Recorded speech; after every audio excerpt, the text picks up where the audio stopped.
Bonjour, ça y est, deuxième partie du tuto sur la création gratuite d'un e-book. Dans la première partie, nous avons vu comment utiliser gratuitement l'intelligence artificielle de Claude pour générer du contenu, pour avoir un assistant pour la création du contenu de notre e-book. Quoi, vous avez loupé ce tutoriel? Pas de problème, vous le retrouvez ici en haut et de toute façon, je mettrai le lien en bas dans la description. Dans cette deuxième partie, nous allons voir comment faire la mise en page de l'e-book. Nous avons le contenu, il faut maintenant faire une mise en page, une belle présentation, placer les textes, placer des images gratuitement, placer des liens également, ça peut être très utile. Et pour ce faire, nous allons utiliser un outil dont je n'ai pas encore parlé sur cette chaîne YouTube. Cet outil s'appelle Canva. Alors Canva, deux versions, la version gratuite, la version payante. Les habitués, vous me connaissez, vous savez maintenant qu'on va utiliser uniquement la version gratuite. Et pour rappel, pour ceux qui n'ont pas encore vu la première vidéo, il y aura un autre tuto la prochaine fois. Ce tuto, je vous apprendrai à créer une boutique en ligne pour vendre votre e-book. Sur ce, cette introduction n'a que trop duré. On fonce directement sur mon écran. Nous voici donc sur Canva. Voici la page d'accueil. On a une version en français. Et comme vous le voyez ici en bas, on a version gratuite, version professionnelle et également la possibilité de Canva en équipe. Vous me connaissez maintenant, ce qui va m'intéresser, moi, c'est ce qu'on peut faire avec la version gratuite de Canva. Alors Canva offre énormément d'options et de possibilités, il y a pas mal de choses à faire. Je ferai d'autres tutoriels par la suite sur Canva. Aujourd'hui, on va juste se concentrer sur la création d'un e-book. Ça va déjà donner l'occasion d'avoir un aperçu des options de Canva à partir d'un cas concret. Alors, si c'est votre premier passage sur Canva, il n'y a pas d'autre solution. Il faut monter ici en haut à droite et il faut s'inscrire. J'ai déjà créé un compte pour faire un essai, sinon il suffit de cliquer sur « Continuer avec un autre compte ». Je vais continuer avec un compte Google. Vous pouvez vous inscrire avec votre compte Facebook ou avec un autre email si vous n'êtes pas sur Google. Oui, je sais, j'ai beaucoup de comptes Gmail, mais bon, pour le business, c'est une nécessité. Je vais choisir celui-ci, Siam Expatriation, expatsiam@gmail.com. C'est l'email qui me sert pour mon site expatsiam.com et également pour ma chaîne YouTube dédiée à l'expatriation en Thaïlande. Confirmez qu'il s'agit bien de vous, obtenir un compte de validation sur mon numéro de téléphone. Je clique sur Envoyer. Je rentre le code qui m'a envoyé sur mon téléphone et je clique sur Suivant. Connectez-vous à Canva, je clique sur Continuer. Petit questionnaire, dans quel cadre utilisez-vous Canva? Je vais choisir professeur. Vous êtes ici pour inspirer vos élèves et j'espère de tout cœur que je suis une source d'inspiration pour certains. Je ne rentre pas les informations, je clique sur Continuer. Là, en tant qu'enseignant, il me propose une version gratuite avec des documents à fournir. Et peut-être qu'en passant différemment, il va vous proposer une version d'essai de 30 jours avant de passer à une version payante. Le plus simple, c'est d'aller ici en haut à droite et de cliquer sur Ignorer. Ça y est, j'ai droit au confetti. Nous voici donc sur la page d'accueil de Canva. Comme vous voyez, il y a énormément de choses à voir et à découvrir. Mais ce n'est pas le but de ce tutoriel. Aujourd'hui, on va s'occuper de la mise en page de notre e-book. Et vous allez voir, déjà rien qu'avec ce tutoriel pratique, vous allez apprendre énormément de choses sur Canva. Alors le plus simple à la base pour le e-book, c'est d'aller ici dans la barre de recherche et vous tapez tout simplement e-book. On clique sur Entrée.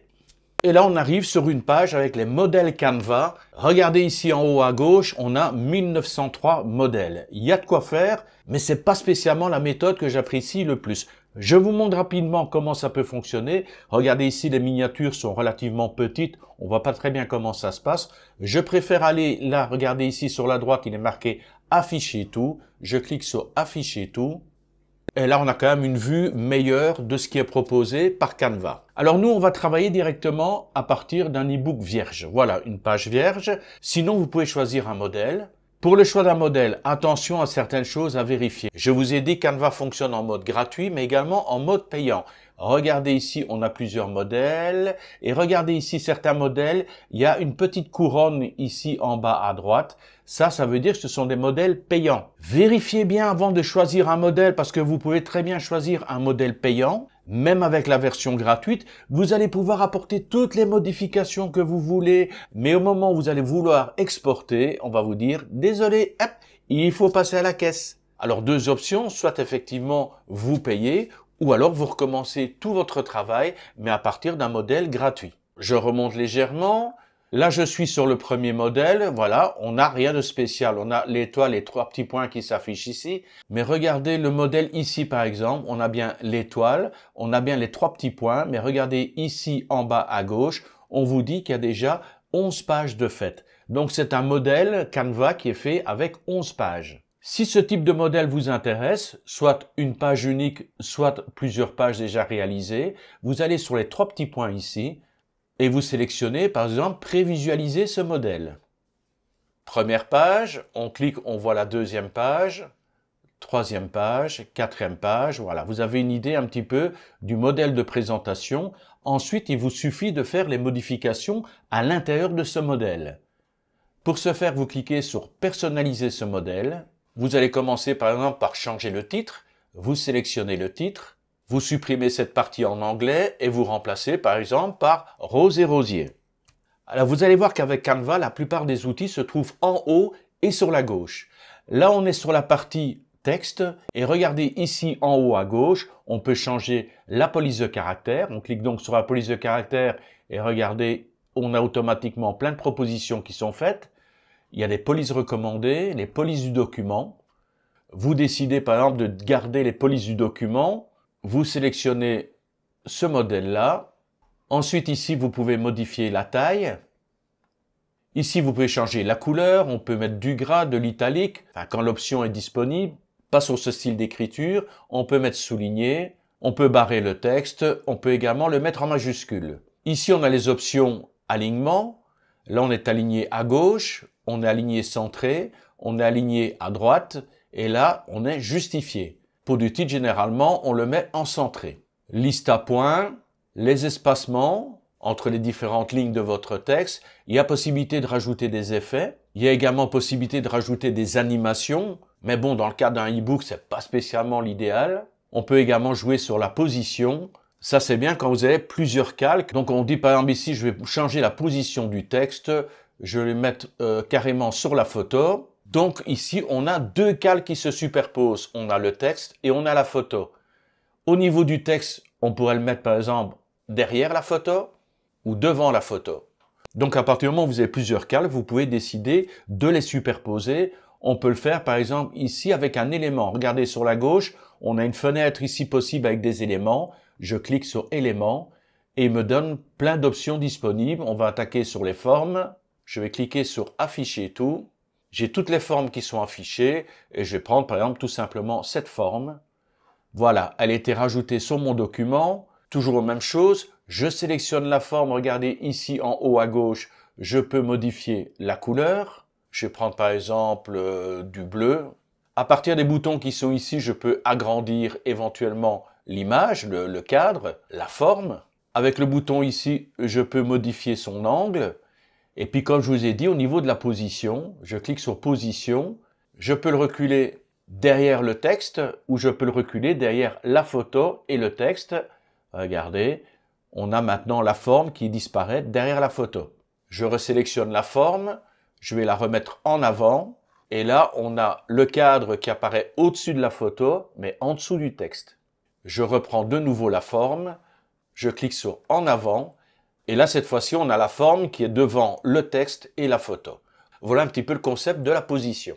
Personnellement, je n'aime pas du tout travailler avec les modèles prédéfinis. Pourquoi? Parce que je perds une certaine liberté, ça peut m'inspirer, je peux regarder des modèles histoire d'avoir un petit peu des idées, mais disons que je suis limité, un peu imposé par la police de caractère qui a été choisie à la base, par les formes, par les positions, donc je préfère avoir un modèle vierge. De plus, le modèle vierge, je peux choisir un fond blanc. Pourquoi je choisis un fond blanc? Dans beaucoup de modèles, on a des couleurs, on a des formes, on a pas mal de choses. Imaginez un petit peu, la personne télécharge effectivement l'e-book sur son ordinateur, mais ensuite veut l'imprimer. Imaginez la quantité d'encre que ça va bouffer, rien que pour imprimer une page, ou 10 pages, 15 pages, 20 pages, 50 pages, avec ce fond systématiquement sur chacune des pages. Donc voilà, pour l'instant, pas du tout intéressé par ce système de modèle. Je vais revenir ici à l'accueil. On est revenu sur notre page d'accueil, mais regardez ici, il a mis design récent, il m'a mis effectivement le contenu que je viens de créer. Il sauvegarde les projets qui sont en cours. Je clique sur les 3 petits points et je clique tout simplement déplacer vers la corbeille. Je vais revenir donc à ma barre de recherche et retaper e-book. Je retourne ici en haut à droite sur afficher tout et je clique ici sur créer une couverture de e-book vierge. Pour l'instant, on a une seule page et on va pouvoir ensuite rajouter autant de pages que l'on désire. Là, je suis revenu à la page d'accueil. Autre méthode pour ceux qui veulent créer un e-book à partir d'une page vierge. Vous allez ici en haut sur la droite, dimension personnalisée. Vous sélectionnez et c'est ça qui est génial parce que vous allez pouvoir définir directement les dimensions de votre document. Peut-être que si vous créez un e-book pour Amazon, vous avez plusieurs dimensions disponibles et peut-être que vous allez choisir des dimensions différentes. Au niveau des dimensions, il y a pixels ou éventuellement centimètres. C'est généralement centimètres qu'on utilise. Et là, je vais mettre du A4, donc 21. Là, il vous met déjà les dimensions par 29,7. Créer un nouveau design. Et voilà, on se retrouve avec les mêmes éléments, sauf qu'au niveau des modèles, on a plutôt des modèles CV, logo, sport, photo. Il y a plein de modèles qui sont disponibles également, mais en modèle A4. Ça peut être utile également pour ceux qui veulent faire des CV. Regardez, il y a pas mal de CV à disposition. Vous avez ainsi déjà des designs qui sont prêts à l'emploi. Mais comme je l'ai dit, nous, on va travailler avec un modèle vierge. Donc, au niveau du design, on ne touche à rien. On ne va pas prendre les éléments qui sont proposés. On a toujours les éléments qui sont disponibles, cadre, flèche, logo. On a la possibilité bien sûr de rajouter du texte. Marque, c'est pour la version professionnelle. Importer, ça va être important pour importer des photos. Également possibilité de faire du dessin. Vous voyez ici, ça ce sont les projets et les applications. Ça ne nous intéresse pas dans le cadre de ce tutoriel. On revient à texte. C'est ça qui va nous intéresser pour la première page, la page de couverture. On va donc mettre un titre, un sous-titre, le nom de l'auteur et une photo d'illustration. Pour ce, c'est très simple. On clique sur « Ajouter un titre »,« Ajouter un sous-titre ». Je clique en dehors des éléments. Je vais sélectionner « Ajouter un titre », clic gauche de la souris enfoncé et je vais remonter « Ajouter un titre ». Ajouter un sous-titre, je vais le placer là. On va commencer à remplir les éléments, ajouter un titre, tout est sélectionné. Voilà la police de caractère qui est placée par défaut. Je peux choisir une autre police de caractère. On a par exemple ici les polices populaires, mais je vais laisser moi la police du document, ça me convient très bien. Par contre au niveau de la taille, c'est peut-être un peu excessif. Je vais réduire ça à du 40 pour l'instant. Et le mieux, ce serait que je rentre mon texte, comme ça on verra exactement la bonne dimension. Rose et rosier. C'est vrai que je peux agrandir un petit peu. Alors on peut changer, là c'est en gras, on peut mettre de l'italique, de souligner les couleurs. Ici je ne vais pas travailler spécialement sur l'esthétique. Le but du jeu, c'est que vous puissiez maîtriser les outils et ensuite aménager à votre sauce, comme cela vous convient. Rose et rosier, c'est bon. Maintenant, dans le sous-titre, je vais mettre un sous-titre. Je sélectionne, en fait là j'ai cliqué 2 fois, comme ça tout mon texte est sélectionné, et je vais rajouter un sous-titre, guide pour débutants en herbe. 32 c'est un peu trop grand, on va réduire un peu la taille. Rose et rosier, le titre je le sélectionne, on peut lui rajouter des effets, par exemple au niveau des effets, regardez ici en bas à gauche, on peut lui donner un effet de courbé. Je clique sur courber. Juste en bas, on a une ligne ici, ça va nous permettre de courber d'un côté ou de l'autre. Je vais le courber de cette manière, à 12, c'est très bien. Ensuite, je vais peut-être agrandir le texte, je vais me servir des curseurs qui sont ici. Je vais étirer le texte. Et là, regardez, vous voyez les petits pointillés qui viennent d'apparaître, ça correspond aux marges lors d'une impression. Voilà, vous voyez ce cadre, ce rectangle qui vient d'apparaître. Si je reste à l'intérieur de ce rectangle, je suis sûr et certain qu'il n'y a aucun texte qui sera coupé si les gens impriment directement depuis leur domicile. Je peux remonter guide pour les débutants en herbe pour l'instant. On va rajouter une petite image d'illustration. Pour ce faire, on va ici sur la gauche, vous avez un bouton qui s'appelle importer. Je sélectionne. Alors on peut importer à partir de Dropbox, de Google Drive, de Facebook, de Instagram. Moi, j'importe directement les fichiers à partir de mon ordinateur puisque je travaille moi-même mes images. Je crée mes images avec idéogramme, avec une intelligence artificielle. Au moins, je suis certain d'avoir des images originales. Donc, je clique sur « Importer des fichiers ».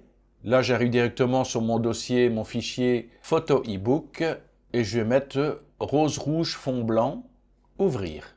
La photo se télécharge. Ça y est, elle est téléchargée. Je clique dessus. Et elle se place automatiquement sur le document. Je peux la replacer comme bon me semble. Je peux bien sûr l'agrandir en m'arrangeant pour que la rose reste bien dans le rectangle.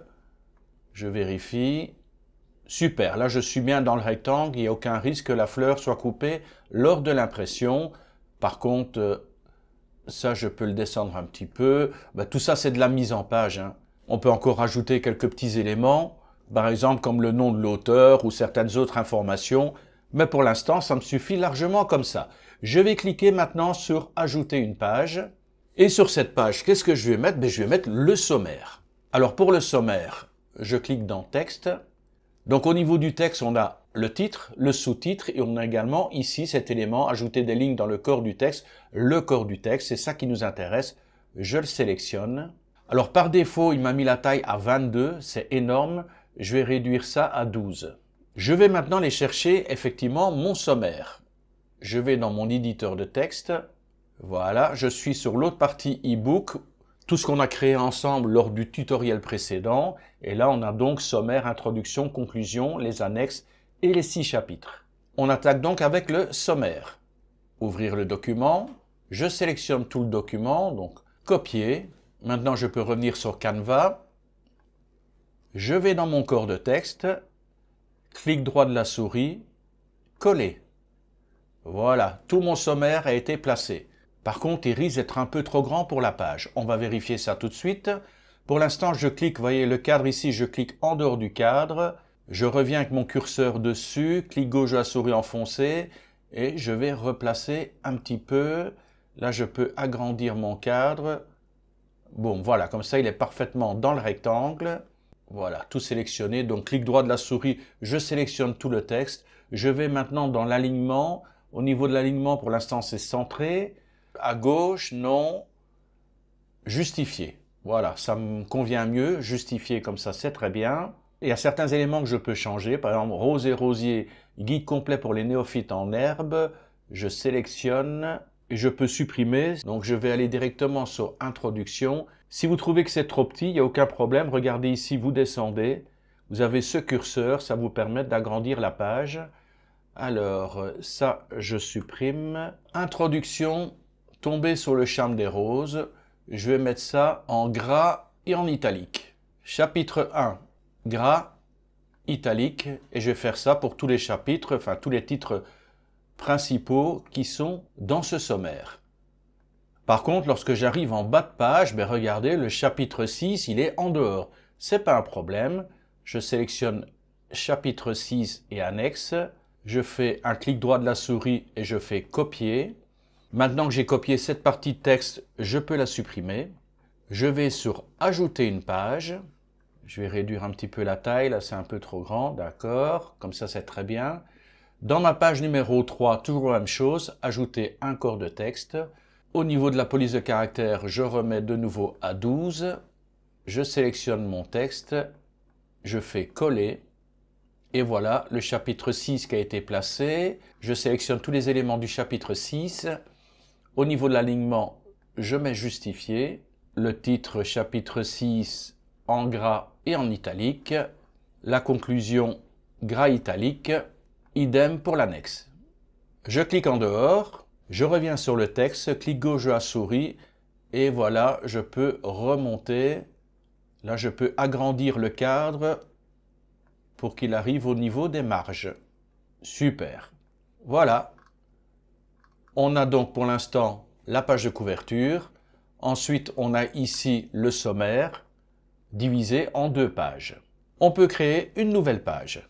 La nouvelle page, c'est quoi? C'est introduction. Je vous montre très rapidement parce que le texte est un peu plus long au niveau de l'introduction. Et ensuite, je ferai le reste tout seul. Placement de tous mes textes, chapitre 1, 2, 3, 4, 5, 6, annexes et enfin la totale. Et une fois que j'aurai fait tout ça, je vous retrouve de nouveau sur l'écran et on va voir comment placer quelques images et ensuite on verra pour l'exportation. Alors, page numéro 4. Pour ce faire, je vais toujours dans corps de texte. Je mets toujours à 12 pixels. Je vais maintenant dans mon traitement de texte. Donc, le sommaire, je n'en ai plus besoin. Ce qu'il me faut maintenant, c'est l'introduction. Je vais sélectionner mon texte. Clic droit, copier. Je retourne sur Canva. Je sélectionne le texte. Clic droit de la souris, coller. Ah oui, là, il y a du texte, hein. Alors maintenant, je vais remettre le cadre en forme pour être dans les marges. Super. Je remonte légèrement. Je sélectionne tout mon texte. Je m'occupe de l'alignement. Justifier. Là, j'ai un titre. Gras italique. Et ensuite, ici, j'ai une autre partie, mais qui va déborder. Donc, je sélectionne cette partie-ci. Clic droit. Copier. Je la supprime. Je vais maintenant ajouter une page.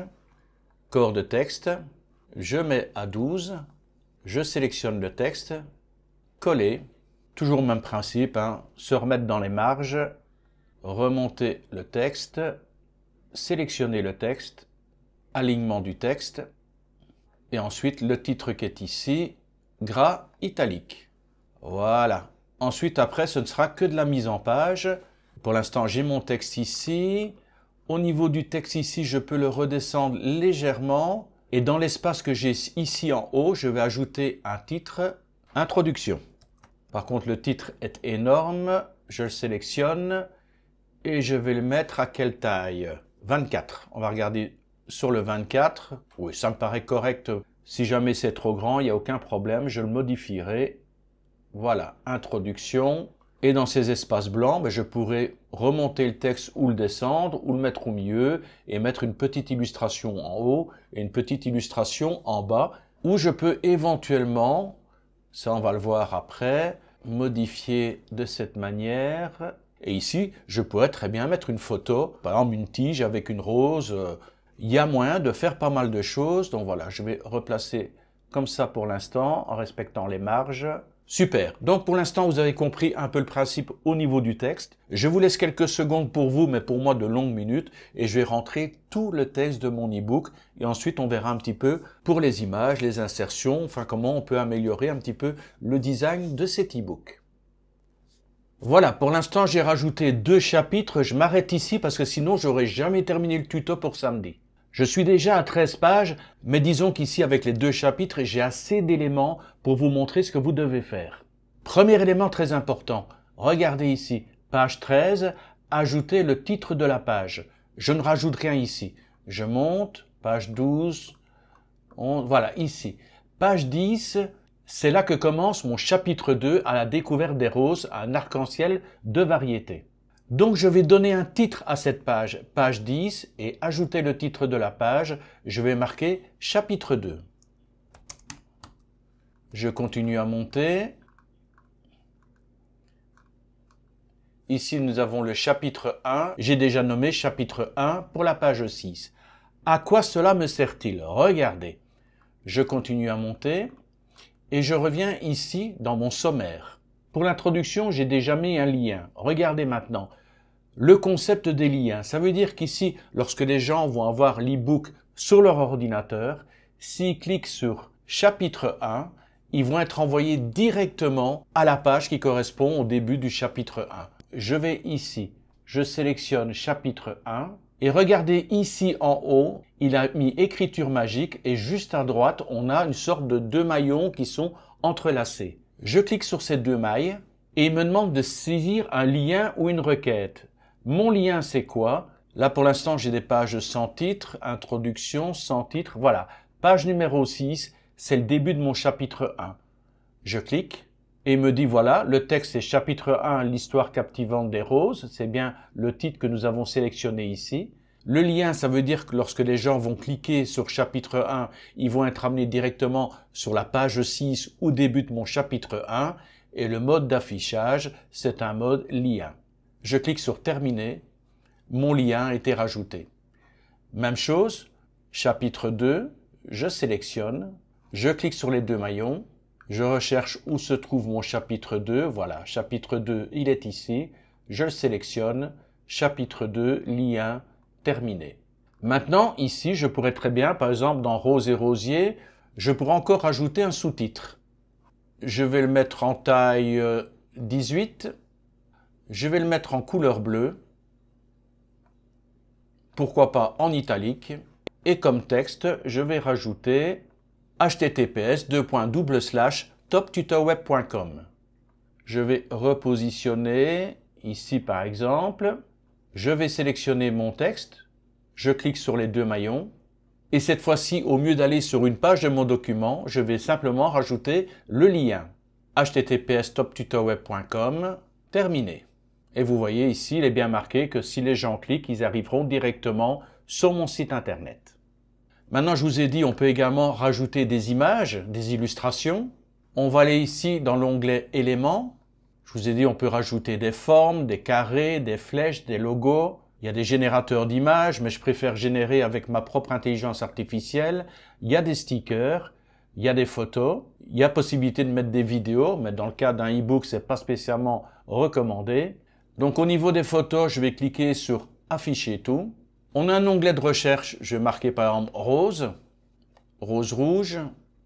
Et là, j'ai tout de suite accès à pas mal d'images qui sont en rapport avec les roses rouges. Certaines sont gratuites, d'autres sont uniquement accessibles pour la version payante.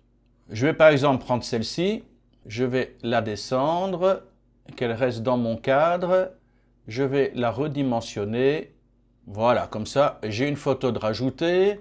Là, j'ai pas besoin spécialement de photo, peut-être juste centrer un petit peu mon texte. Voilà, comme ça, c'est un peu mieux. Et puis, c'est à vous à voir, hein, comment vous pouvez rajouter. Moi, j'ai fait, là, j'ai par exemple remonté ceci, ou descendre ceci, et je peux à ce moment-là importer des photos. Je reviens en arrière sur photo, je vais aller dans éléments, non, c'est dans importer. J'ai la première photo que j'ai importée. Je vais cliquer sur importer des fichiers. Et je vais par exemple télécharger celle-ci ou celle-là. C'est une que j'ai créée avec l'intelligence artificielle. Ouvrir.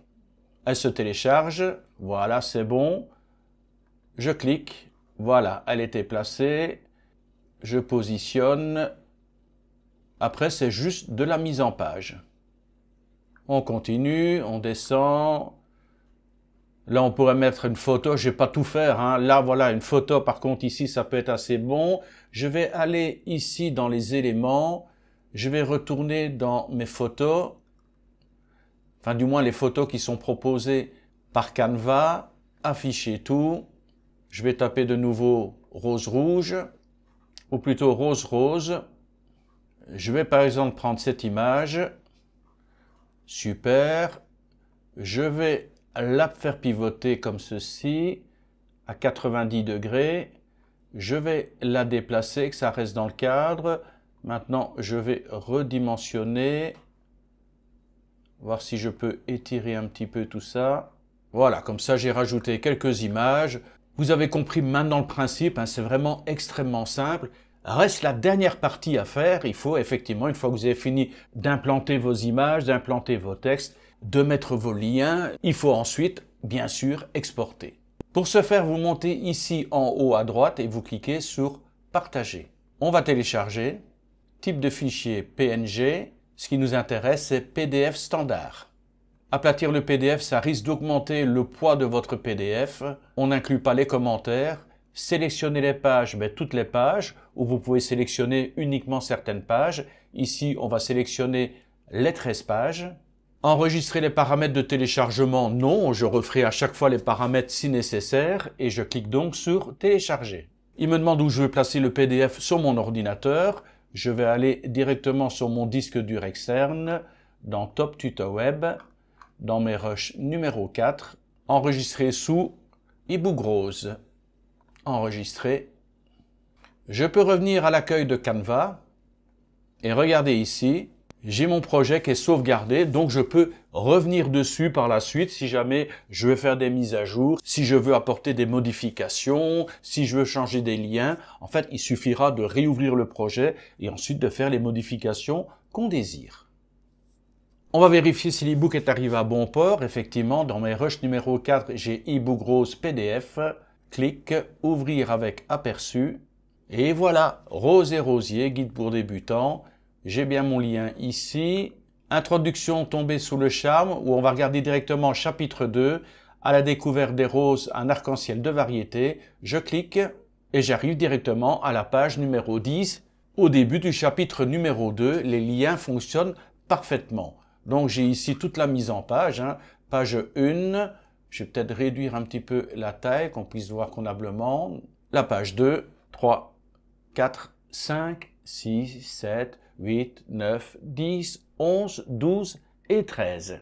L'e-book final sera beaucoup plus conséquent puisque là, je n'ai copié que 2 chapitres. Il y a encore 4 chapitres supplémentaires, la conclusion, le glossaire et les adresses. Donc au final, à mon avis, on va arriver sur un e-book d'un minimum de 50 pages. Si vous avez apprécié le contenu de ce tutoriel, n'oubliez pas de liker cette vidéo. C'est vraiment ça qui fait vivre la chaîne. On se retrouve d'ici quelques jours pour vous présenter la création d'une boutique avec l'intelligence artificielle gratuite de Hostinger et on va pouvoir vendre cet e-book. D'ici là, comme d'habitude, je vous souhaite bien sûr le meilleur qui soit et je vous dis bye bye.